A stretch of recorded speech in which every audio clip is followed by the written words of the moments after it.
Wow, Najib Hossain শান্তর century দেখে ধারাভাষ্যকারের এমন কাণ্ড যা মুহূর্তেই ভাইরাল। দর্শক, অবিশ্বাস্য সেঞ্চুরি করে নিজেকে আরও একবার প্রমাণ করলেন অধিনায়ক নাজিব হোসেন শান্ত।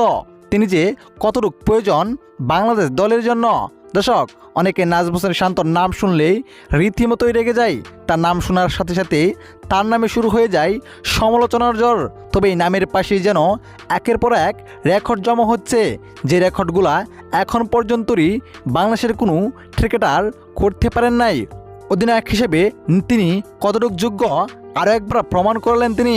দর্শক, পাকিস্তানের বিপক্ষে প্রথম টেস্ট ম্যাচে মাঠে নামার পর শুরুতে 2 উইকেট হারিয়ে মহাবিপদে পড়ে যায় নাজিব হোসেন শান্তের নেতৃত্বে বাংলাদেশ দল।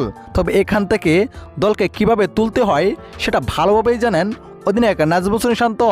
মমিনুল হককে নিয়ে অবিশ্বাস্য ব্যাটিংয়ে এগিয়ে যেতে থাকেন শান্ত।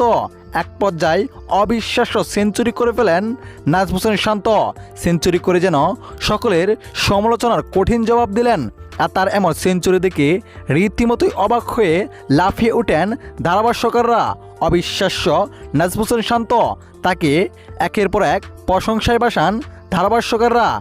শান্তর ব্যাটিং ও সেঞ্চুরি আপনার কাছে কেমন লেগেছে অবশ্যই জানাবেন আপনার মতামত এই ভিডিওর কমেন্ট বক্সে। ধন্যবাদ।